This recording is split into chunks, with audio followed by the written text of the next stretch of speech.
जय श्री राम दोस्तों आजकल बहुत से कथावाचक जो ये बताते हैं कि सिर्फ लिंग पे चढ़ा हुआ प्रसाद नहीं खाना चाहिए। तो आज उसी का मैं खंडन करके आपको बताता हूँ शिव पुराण क्या कहती है। तो शिव पुराण के अनुसार शिव जी पर चढ़ाया गया प्रसाद ग्रहण करने से व्यक्ति के समस्त पाप मिट जाते हैं, किंतु कुछ अन्य धार्मिक मान्यताओं में शिवलिंग पर चढ़ाया गया प्रसाद ग्रहण करने से मना किया जाता है। ऐसे में अधिकांश भक्तों के मन में इसे लेकर संशय की स्थिति होती है कि इस प्रसाद को ग्रहण किया जाए या नहीं, और अगर ग्रहण ना करें तो इसका क्या करें। आगे हम इस पर आपको पूरी जानकारी बताएंगे इस वीडियो में, तो पूरी वीडियो को ध्यान से देखिए। तो शिवलिंग पर चढ़ा प्रसाद ग्रहण न करने के पीछे की मान्यता क्या है। तो पूजा में भगवान तथा देवों को चढ़ाया गया प्रसाद अत्यंत पवित्र, रोग शोक नाशक तथा भाग्यवर्धक माना गया है, किंतु शिवलिंग पर चढ़ा प्रसाद ग्रहण करने से मना किया जाता है। यहाँ यह ध्यान रखना आवश्यक है कि केवल कुछ परिस्थितियों में ही इस प्रसाद को ग्रहण करना निषेध है। कुछ शिवलिंग पर चढ़ाया गया प्रसाद ग्रहणीय है। आगे हम इसकी आप चर्चा करेंगे। इससे पहले इस प्रसाद को ग्रहण करने से मना करने का कारण जानना आवश्यक है।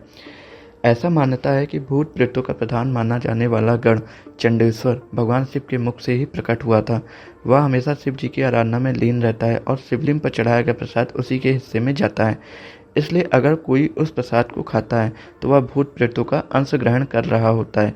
यही वजह है कि शिवलिंग पर चढ़ाया गया प्रसाद नैवेद्य खाने से मना किया जाता है, किंतु कुछ खास शिवलिंग पर चढ़ाया प्रसाद खाया जा सकता है और कुछ ही शिवलिंग ऐसे जिन पर चढ़ाया गया प्रसाद खाया नहीं जा सकता है। तो कौन सा प्रसाद ग्रहण किया जा सकता है। तो जैसा कि शिव पुराण विद्वेषा संहिता के 22वें अध्याय में इसकी स्पष्ट जानकारी मिलती है, जो इस प्रकार है। चंडाधिकारो यत्रास्ति तद्भक्तो तयम न मानवे, चंडाधिकारो नो यत्र भोक्तव्यम तचिच्च भक्तिता।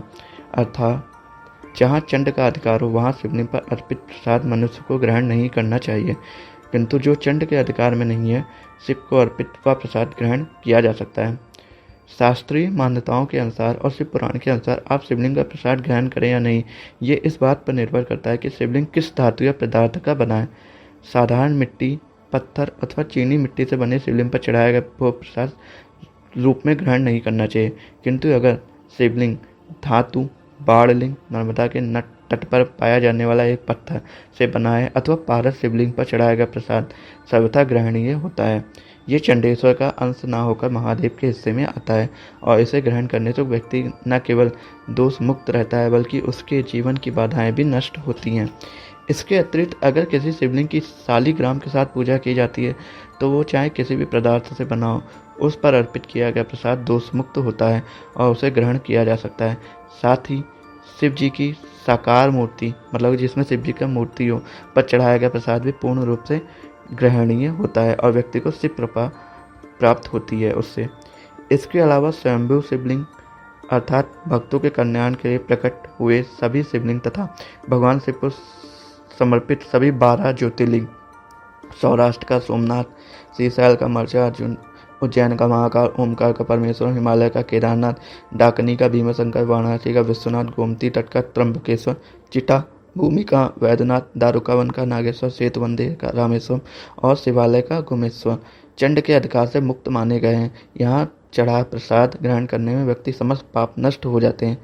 सिद्ध किए हुए शिवलिंग शास्त्रों के अनुसार जिन शिवलिंग की उपासना करते हुए किसी ने सिद्धियां प्राप्त की हों या जो सिद्ध भक्तों द्वारा प्रतिष्ठित किए गए हों, उदाहरण के लिए काशी में शुक्रेश्वर, वृद्धाकलेश्वर, सोमेश्वर आदि शिवलिंग जो देवता अथवा सिद्ध महात्माओं द्वारा प्रतिष्ठित माने जाते हैं, उस पर चढ़ाया प्रसाद भी शिव की कृपा का पात्र बनता है।